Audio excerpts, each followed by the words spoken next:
So much for having us, and greetings to the viewers of SABC and greetings to the people of South Africa. Well, you know, they say in politics, a week is a long time in politics, but it would seem in MK hours are a long time.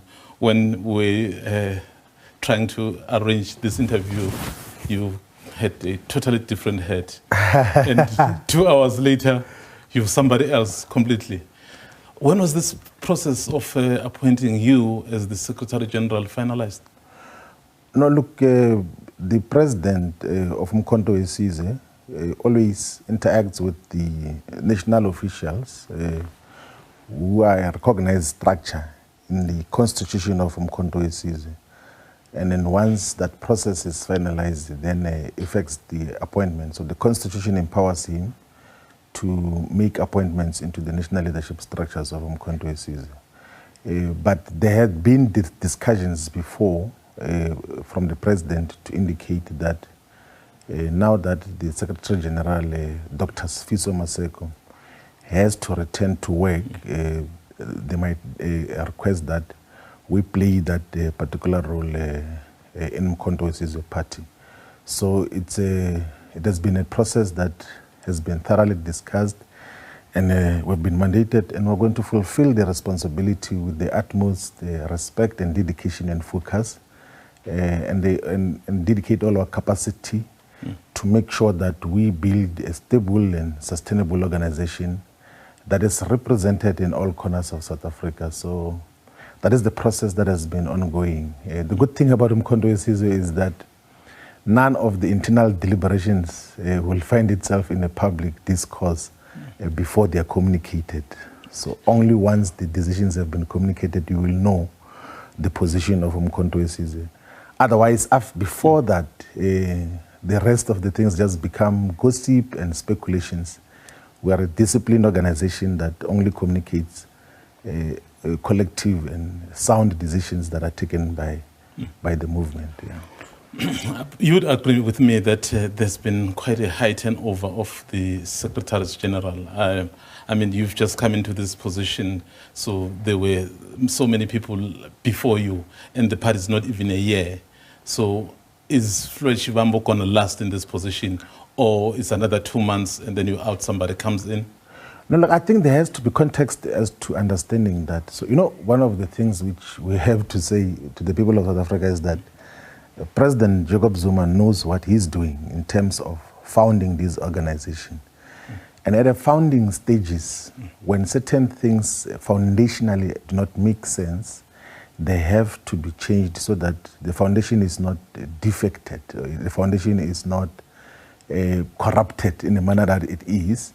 So there have been changes of Secretary General positions 2 times. The other responsibility that was changed was due to the incumbent SG being a member of parliament. And Mkhonto there's a principle that you can't be a member of parliament and be a Secretary General. So when Sihle Ngubane was Secretary General, when he accepted the responsibility of being a member of parliament, he had to vacate the position.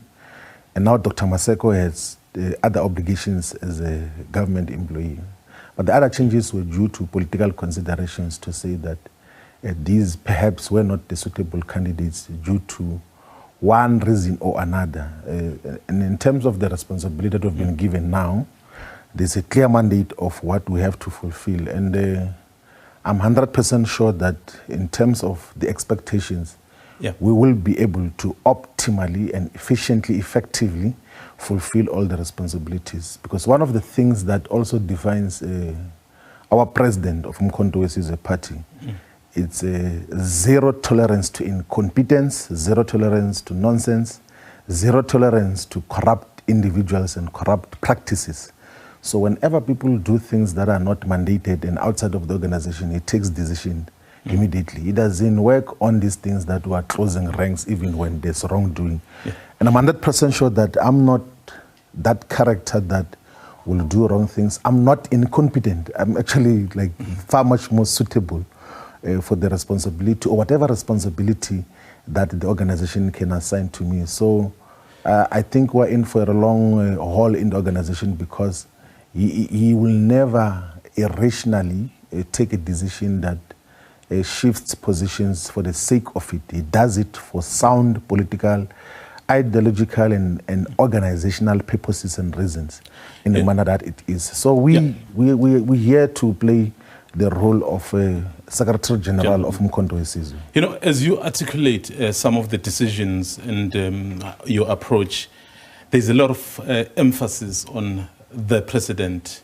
One wonders if Mkhonto can exist without the main founder, which is the president of it, President Zuma. So this is how organizations are founded. They are founded by individuals. They don't just exist from the sky. They don't fall from the sky. They are founded by individuals who must give it the organizational and ideological direction. There's no doubt, it's actually beyond any doubt that President Zuma is the founder of Mkhonto, and it is still at its formative stages.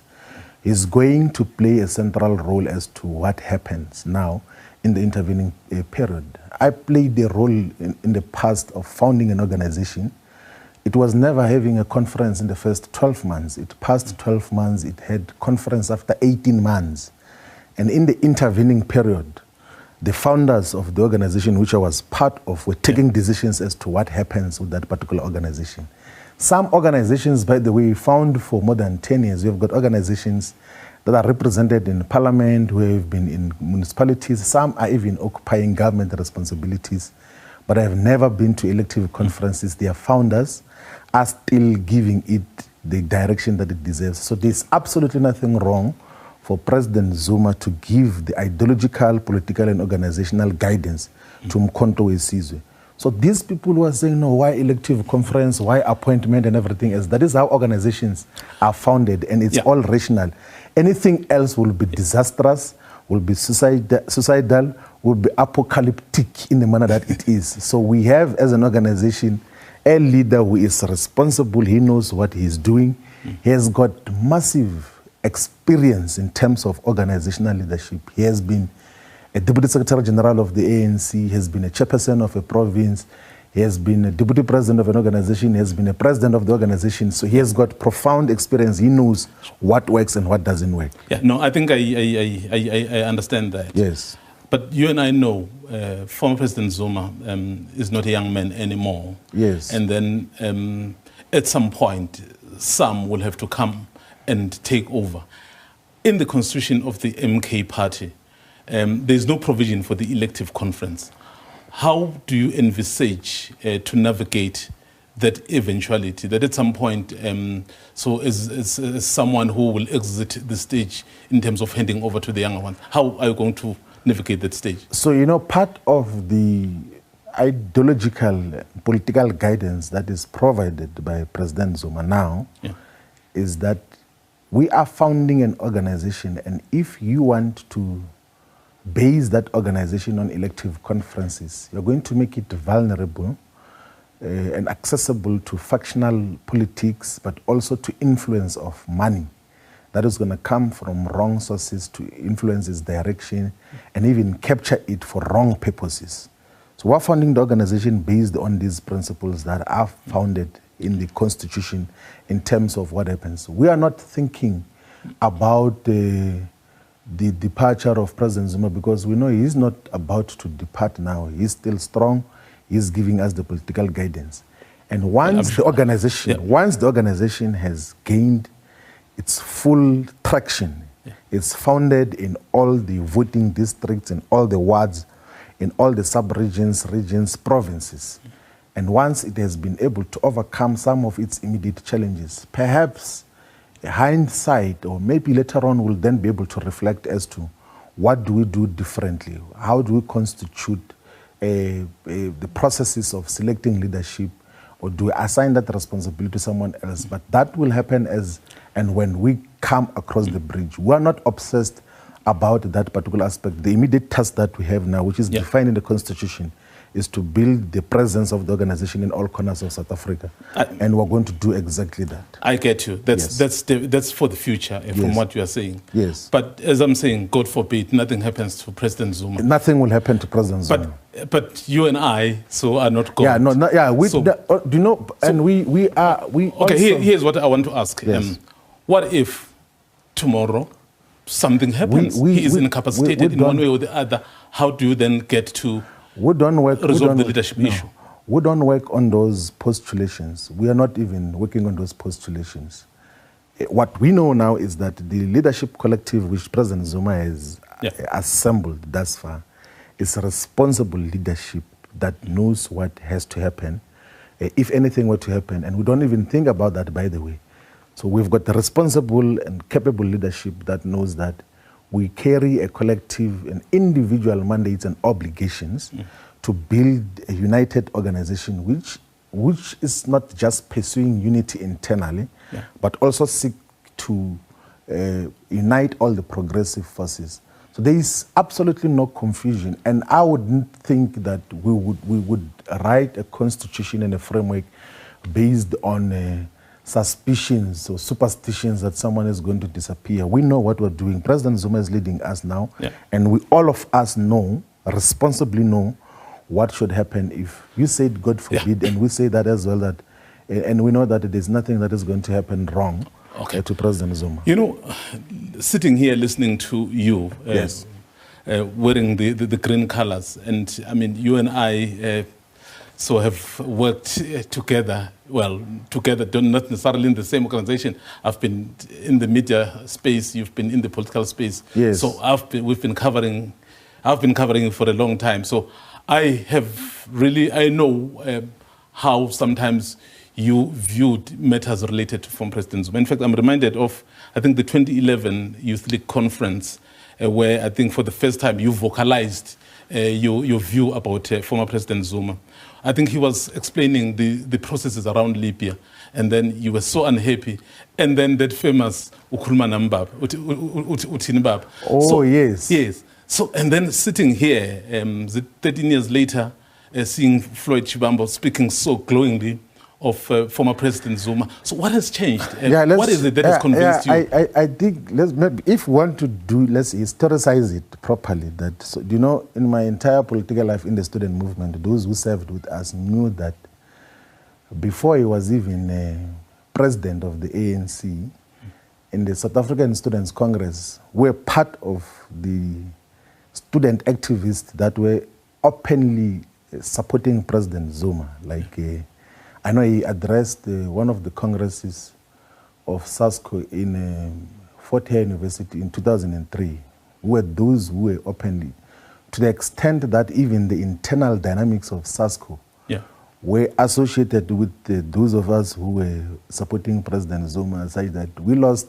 some of the conferences because those who were associated with President Mbeki at that time were dominant in terms of the whole factional dynamics and all of those issues. And then we got elected into the National Executive Committee of the ANC League in 2008.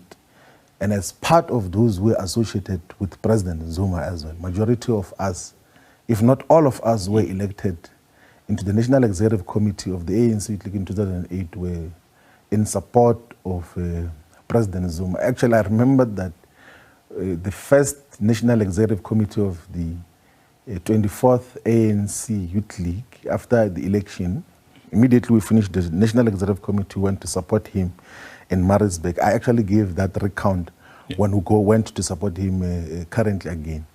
And of course, during the tenure of our ANC Youth League, there began to be some political and ideological differences, sometimes which were subjective in terms of how they got to be interpreted, because in all honesty, there was never a time where President Zuma got to interact with the entire National Executive Committee of the ANC Youth League.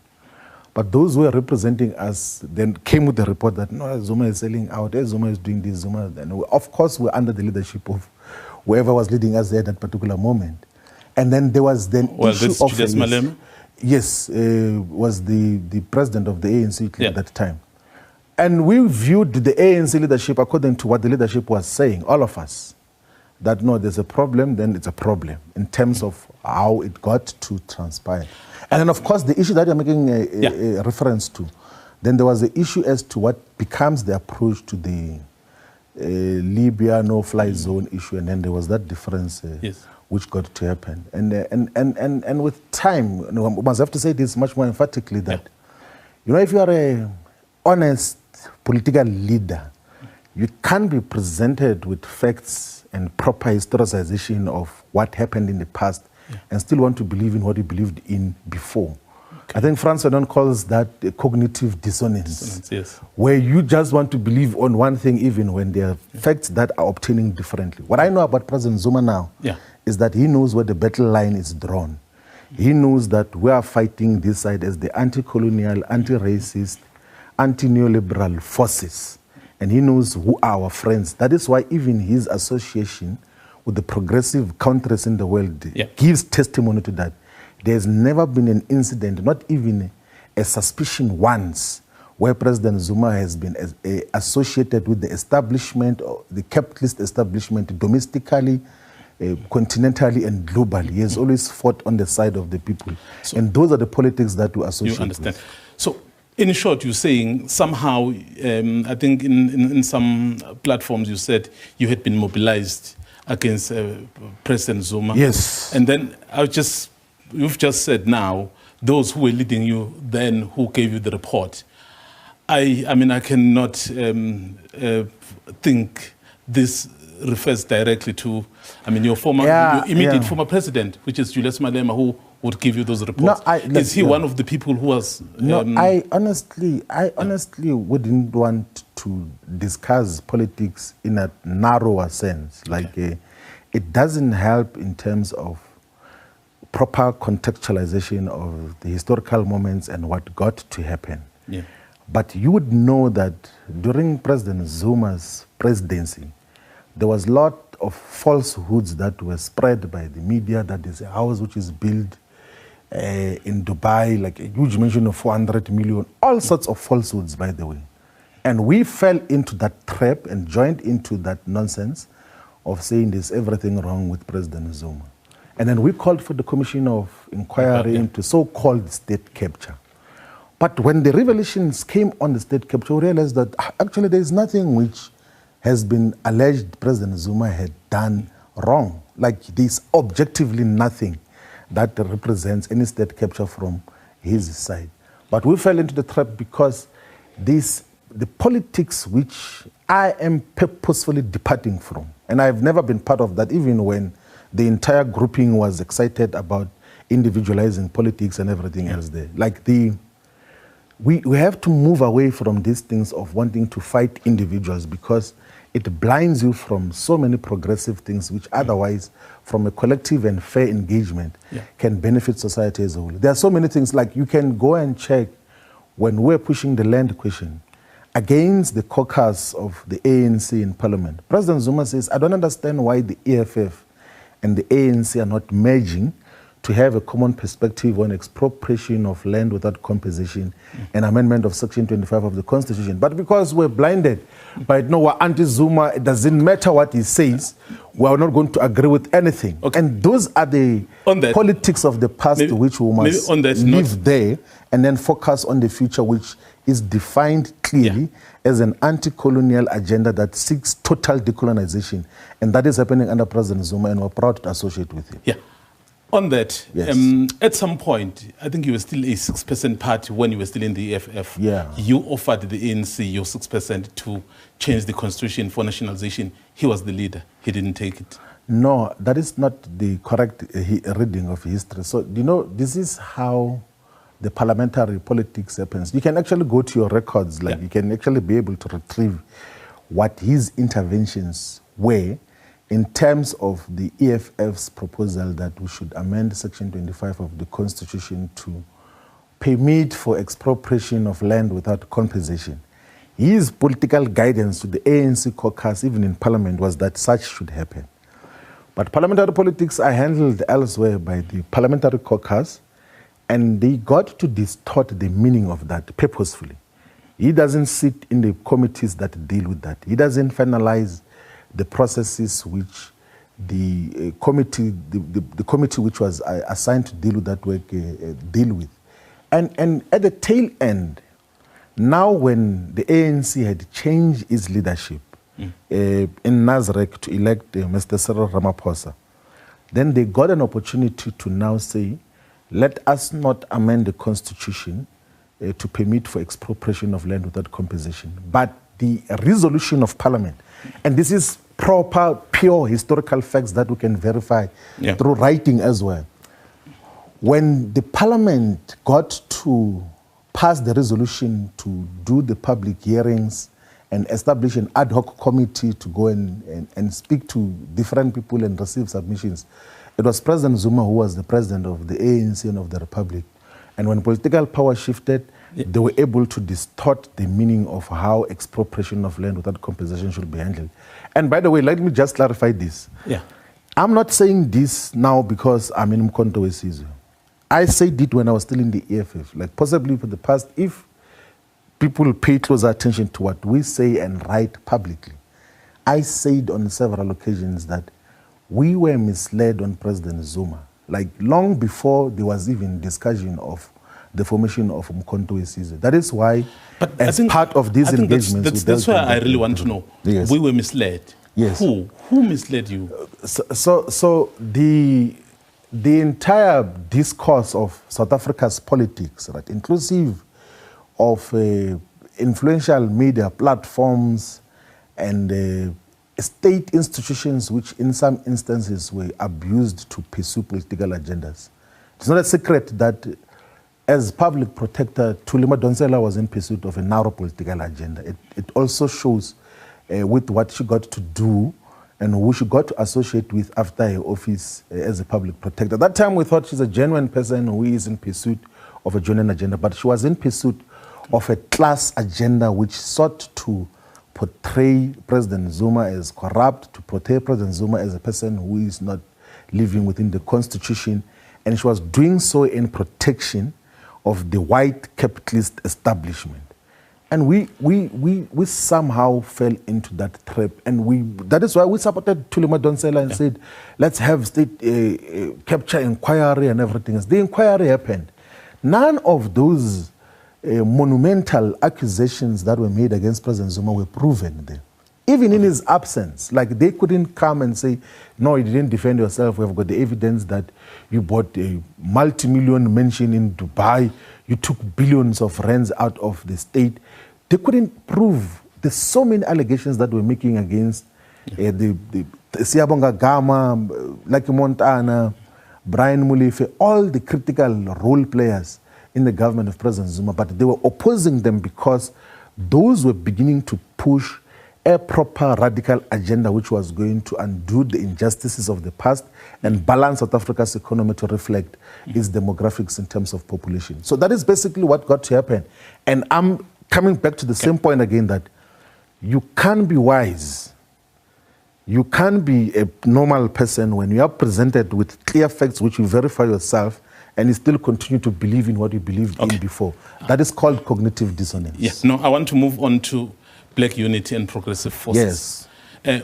Which parties in the country you are looking at working with in terms of mobilizing for this big So the unification of the Progressive Forces, by the way, extends to all the political parties, including the African National Congress, the Economic Freedom Fighters, the Pan-Africanist Congress of Azania, all the progressive political parties. And of course, there are those that have to be rescued, one from their current capture and the ideological misdiagnosis of what constitutes their historical mission, and then purposed differently. Like, so the ANC is still a contested space, and in terms of how it is constituted and its direction now, but the unification of the progressive forces is the unification of all progressive political parties whose umbilical cords are buried in the same yard and are in pursuit of redress, of anti-colonialism, of anti-racism, of an anti-neoliberal agenda that is dominating the world now. So that is basically what we're in pursuit of. And Mkhonto becomes the platform that will unite all these particular progressive forces in a much more respectable and proper, progressive, unified, progressive manner. But there are other parties which have indicated that, yes, they can, perhaps you can cooperate in parliament, but outside of that, it's done.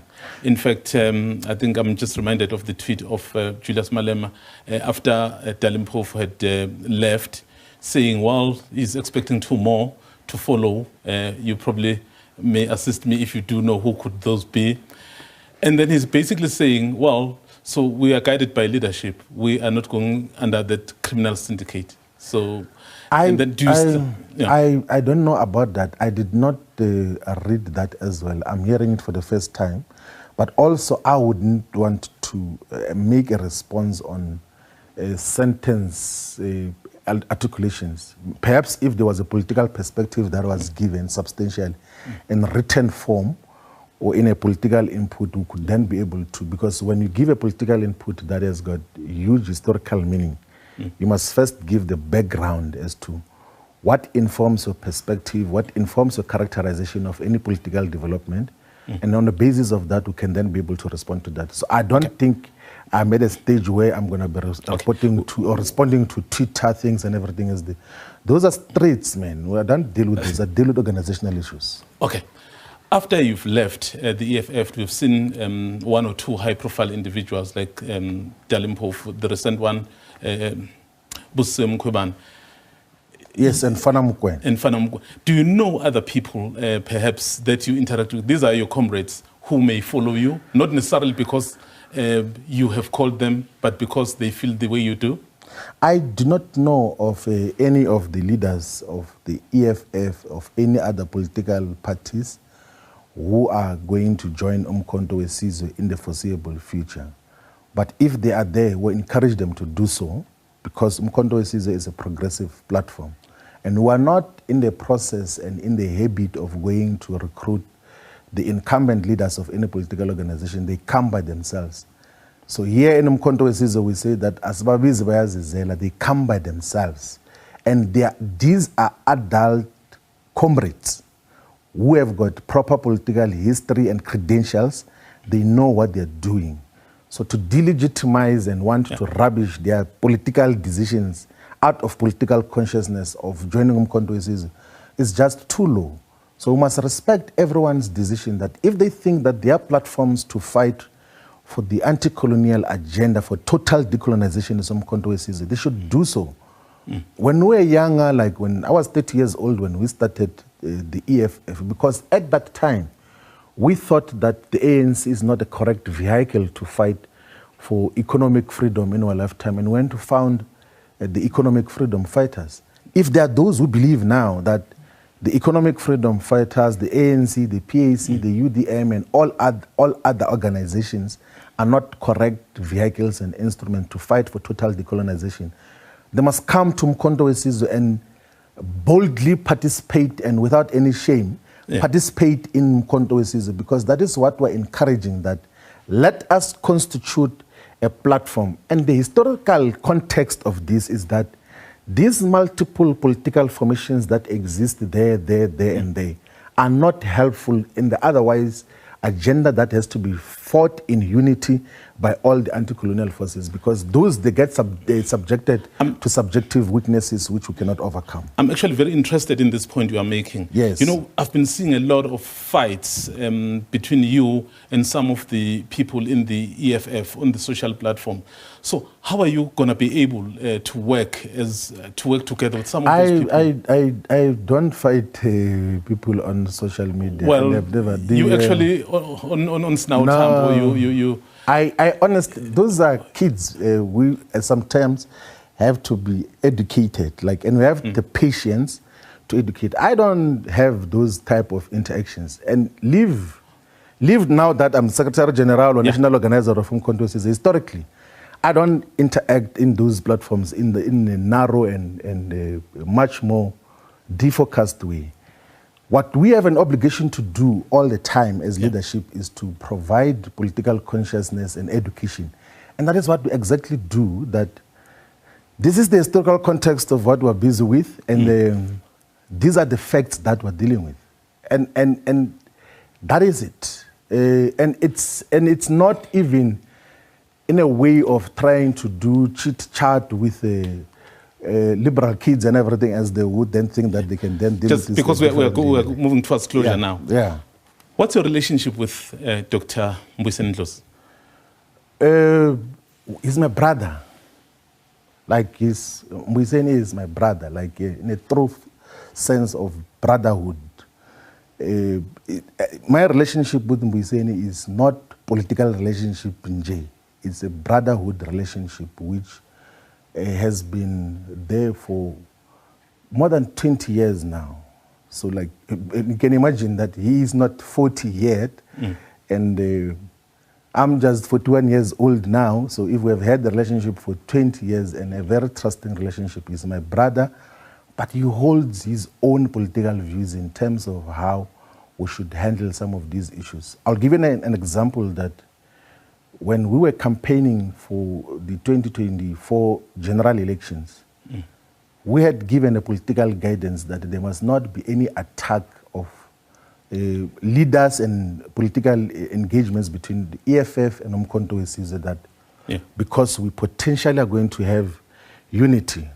But at some stage, he saw it fit to take a platform and delegitimize President Zuma based on what he could not do when he was the head of state and president. And it's his own views. He has got his own independent views in terms of how he articulates his own positions. I don't claim ownership of Komisambu is saying I will never claim ownership of his ideological direction or politics, but we've worked together for the longest time. We disagree on some of the issues, the technical issues, but ideologically we're almost always aligned in terms of what is to be done. The issue is to how do we do that differently. Given how you've characterized your relationship with him, have you tried perhaps, because remember you're building here, have you tried to recruit him to MK? I think I just said earlier that I'm not in the process of recruiting leaders of you other have just said parties. The way you relate to him is I more know, like a brother. I know, but I know. Speak about those things. I want to assist you now that I'm not in the process of recruiting leaders of other political parties, but if they come, we're going to welcome them firmly and encourage them to participate much more meaningfully in the politics of Mkhonto Wesizwe. I'm not in the people that we are recruiting is the voters out there. Is the people who are going to give Mkhonto Wesizwe a 2/3 majority in the 2029 general elections. Those are the people that we are persuading. And if leaders of different political parties want to play that role in Mkhonto Wesizwe, we encourage them to come and play that role in Mkhonto Wesizwe. But we're not in the process of poaching leaders that no, leave this organization. We're going to promise you a better position this side. We're not in the business of doing that. We're in the business of consolidating structures of Mkhonto Wesizwe on the ground. We want to have Mkhonto Wesizwe to have a national footprint. A lot of people are saying that it is concentrated in terms of support now in Mpumalanga, in parts of Gauteng, and in KwaZulu-Natal. But I can tell you now that come 2026, come 2029 local and general elections respectively, Mkhonto Wesizwe will be the biggest political party in South Africa and will be represented firmly in all corners of this country. Who is the national organizer now? So the decision on national organizer has not yet been taken. The leadership collective is still going to make reflections on that, and then will identify from amongst members of Mkhonto Wesizwe as to who will play the role of national organizing. But it's part of the Secretary General's office, so the responsibilities more or less that accrue to the national organizer will still be exercised under the SGO, which we have been humbled to be assigned to play by our Commander General and President Jacob Zuma.